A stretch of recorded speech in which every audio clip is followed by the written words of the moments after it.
Hello बच्चों, कैसे हैं आप सब। आप सभी का स्वागत है आरजीएस बोर्ड एग्ज़ाम चैनल पर। मैं पुष्पांजलि सिंह आज आप लोगों को स्टार्ट करने जा रही हूँ बिहार बोर्ड के क्लास 10 के इंग्लिश सब्जेक्ट में पैरानोमा पार्ट 2 का पोएट्री पार्ट चैप्टर 8 मैराथा। ठीक है, तो आइए स्टार्ट करते हैं। मैराथा, ये रहा आपका मैराथा। मैराथा के जो पोएट है बच्चों आपके, वह है वाल्टर डी ला मैर। तो ये है आपके पोएट वाल्टर डी ला मैर का जन्म 1873 में हुआ और 1956 में इनकी मृत्यु हो गई। A modern poet was quite different from the other poet from his age. ये आधुनिक पोएट है, ये इनको याद रखिएगा कि आधुनिक कवि हैं। और ये जो रहे हैं, ये और जो कवि रहे हैं उनके एज से ये काफ़ी युग से अलग रहे हैं। ठीक है, भिन्न रहे हैं।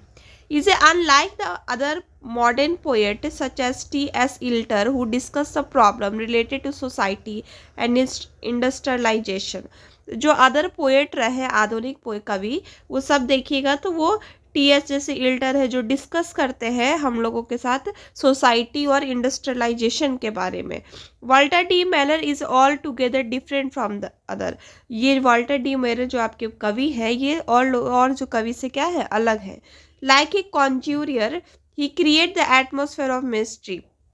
कॉन्ज्यूरर का मतलब होता है जादूगर, जो कि एक अपने कविताएं में एक रहस्य के वातावरण को क्रिएट करते हैं, बना देते हैं, वैसा इनके कविताएं में होती है। Where experience like a dream and reality, लगता है कि वो जो सपना है वो क्या है, सच में है।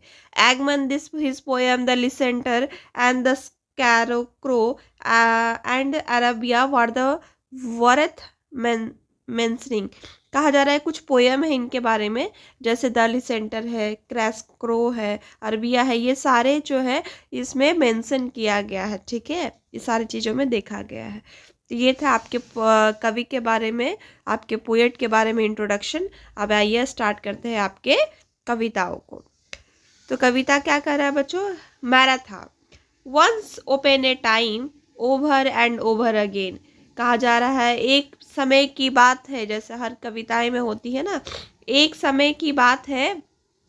ओवर एंड ओवर अगेन यानी बार बार। ठीक है, एक समय की बात है, बार बार। मैराथा वुड टेल हर स्टोरीज। मैराथा जो है क्या कह रही है, एक यहाँ पे स्टोरी कहती है। In the hassle Glenn, hassle Glenn का मतलब वैसी घाटी जहाँ पे भूरी घाटी, जहाँ पे जो इस देश में पाया जाता है, स्कॉटलैंड है, वहाँ पे ये सारे घाटी पाए जाते हैं। घाटी है, जैसे पे मैराथा एक स्टोरी कर रही है, वो कहाँ कर रही है, भूरी घाटी में कह रही है। Hair hers were those the clear grey eyes you watch and the story scene told by the beautifulness tranquil as dream। कहा जा रहा है उसका जो आँख है, अगर उसके आँख को देखा जाए तो कैसा है, तो पूरी तरह से ग्रे है, क्लियर दिख रहा है। यू वॉच, तुम देख रहे हो। द स्टोरी सीम, स्टोरी वैसा लग रहा है कि हो रहा है, दिख रहा है। Told by the their beautifulness, मतलब उसकी जो सुंदरता है वो जो कह रही है उसके किसके है, मैराथा से है। ठीक है, मैराथा जब स्टोरी कहती है तो उसकी आंखें जो है भूरी है, पूरी ग्रे है, और उसकी वो जब उसको तुम देखोगे तो लग रहा है कि स्टोरी सच में उसकी सुंदरता कह रही है, दिखा रही है। ट्रांक्यूल एज ड्रीम, मतलब लगेगा सपना जो है सच में हो रहा है। ठीक है, रियलिटी हो रहा है। आगे कहते हैं आपके poet, she did the sit with her the two slim hand clasps around the her bend knees where we all the swallows blowed and start that seas. कहा जा रहा है वो बैठती है, दो उसके पतले पतले हाथ है, जिसके जब वो बैठती है तो clasps your hand here bend knees, अपने जो नी घुटना है, मतलब हाथ का जो नीज होता है, उसको क्या कर लेती है, क्लैप्स मतलब राउंड, उसको एक साथ पकड़ लेती है। वेयर विल बी द एब्लोस ब्लोड, जो एब्लो है हैंड का वो क्या हो जाता है, लोब्ड हो जाता है, मुड़ जाता है। एंड स्टार्ट एट सीज, अब वो शुरू करती है।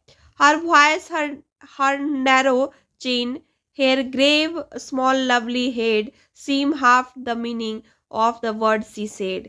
कहा जा रहा है उसकी जो वॉइस, उसकी जो आवाज़ है, उसका जो नैरो चीन है, जो गाल पे चीक के पास जो पतलापन होता है उसको चीन कहा गया है। उसकी जो वॉइस है, उसकी जो आवाज़ है, उसकी जो आवाज़ है वो क्या कर रही है, बिल्कुल वॉइस उसकी पतला है, उसकी आवाज़ नैरो चिन है उसके पास। He grave the small lovely head, छोटा सा उसका सर है। Seem the half of the meaning, उसके जो ये चेहरे का जो एक्सप्रेशन है, जो जिस तरह से वो स्टोरी बताती है, आधा कहा मीनिंग जो है उससे समझ आ जाता है। Of the word she said, जो वो कहने वाली होती है, आधा शब्द उसके बोलने, उसके आवाज़ से, उसकी सुंदरता से आधा शब्द समझ आ जाता है कि वो क्या कहने वाली है। आगे कहते हैं आपके poet, once upon a time like a dream you in the night. कहा जा रहा वंस ओपन ए टाइम, एक समय की बात है, like a dream you dream in the night, जैसा तुम सपना देखते हो रातों में। Fairies and grooms stole out, fairies और ग्रून्स जो होते हैं, फेरीज कहा गया परी को, ग्रून्स जो होते हैं बूढ़े बौना जो पताल वगैरह से जो आते हैं, वो उनको कहा गया है। तो ये फेरी जो परी है वो क्या, स्टोल आउट, वो दोनों कहीं निकलते हैं, बूढ़े बौना और जो परी है वो कहीं निकल जाते हैं। In the Levi green light, जब रोशनी जो है पूरी तरह से ग्रीन, जो जैसे पत्ते का कलर होता है ग्रीन लाइट, उसी तरह उस समय वो निकल जाते हैं। And her the beauty far away, उसकी जो सुंदरता है वो क्या है, अब कहीं दूर चली गई है। वुड फेड हाँ एज अ वॉइस रैन, मतलब उसकी सुंदरता तो खत्म हो गई है मैराथा का, लेकिन उसकी जो वॉइस है वो क्या है, अभी भी चल रहा है। Till the hazel summer sun and all where the gone, वो कब के उसकी सुंदरता खत्म हो चुकी है, लेकिन उसकी जो याद मतलब उसकी जो सुंदरताएं हैं, चाहे वो गर्मी हो या कहीं भी हो, उसका वॉइस क्या है, याद है। All the for bode and forget and the like cloud in the height of the sky, our heart stood still in the hearse for the age gone by।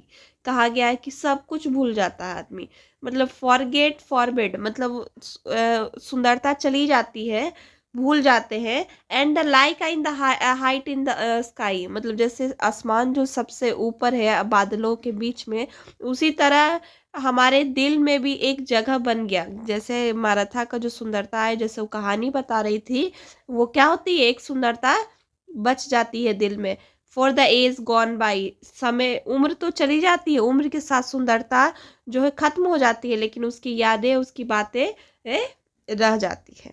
तो इसी बात को यहाँ पे आपकी कवि दर्शा रहे थे कि सुंदरता खत्म हो जाएगी, लेकिन व्यवहार, उसकी सुंदरताएं कहीं ना कहीं दिल में रह जाता है। तो ये था आपका आज का पोयम। आई होप आपको समझ आया होगा, और समझ आया तो लेक्चर लाइक और सब्सक्राइब शेयर करें, जो नहीं समझा उस पर कमेंट करें ताकि आगे आपको बताया जाए। नेक्स्ट लेक्चर में हम लोग इसका क्वेश्चन आंसर करेंगे। तब तक के लिए थैंक यू सो मच।